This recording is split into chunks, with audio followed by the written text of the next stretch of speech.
আসসালামু আলাইকুম রাহমাতুল্লাহি ওয়া বারাকাতুহু।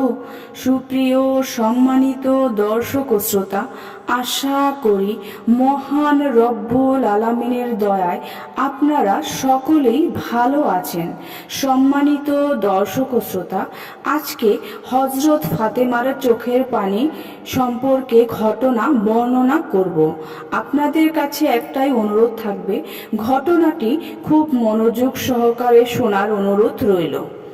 হযরত আবু সায়লাবা খাশানী রাদিয়াল্লাহু আনহু থেকে বর্ণিত, রাসূল সাল্লাল্লাহু আলাইহি ওয়াসাল্লাম একবার যুদ্ধ থেকে ফিরে এলেন। মসজিদে এসে 2 রাকাত নামাজ পড়লেন। রাসূল সাল্লাল্লাহু আলাইহি ওয়াসাল্লামের একটি অভ্যাস ছিল, সফর থেকে ফিরে মসজিদে গিয়ে 2 রাকাত নামাজ পড়া, তারপর হযরত ফাতেমা রাদিয়াল্লাহু আনহার বাড়িতে যাওয়া। এরপর তিনি স্ত্রীদের ঘরে যেতেন।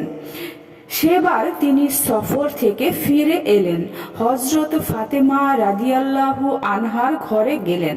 হযরত ফাতেমা রাদিয়াল্লাহু আনহা রাসূল সাল্লাল্লাহু আলাইহি ওয়াসাল্লামের জন্য দরজায় দাঁড়িয়ে অপেক্ষা করছেন।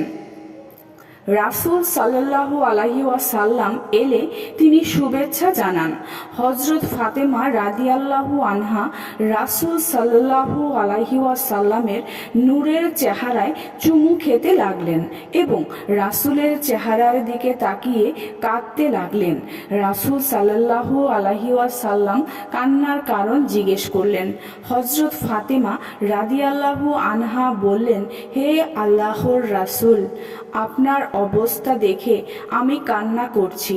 সফরের কষ্টের কারণে আপনার চেহারা মলিন দেখাচ্ছে, আপনার জামা কাপড় পুরাতন হয়ে গেছে।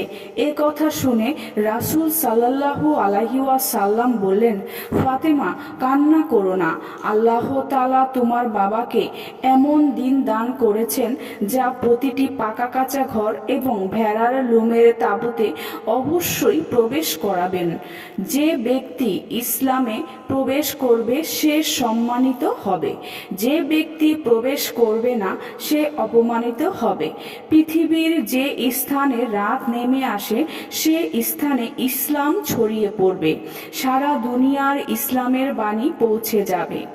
সম্মানিত প্রিয় দর্শক শ্রোতাবৃন্দ, আশা করি ঘটনাটি ভালো লেগেছে।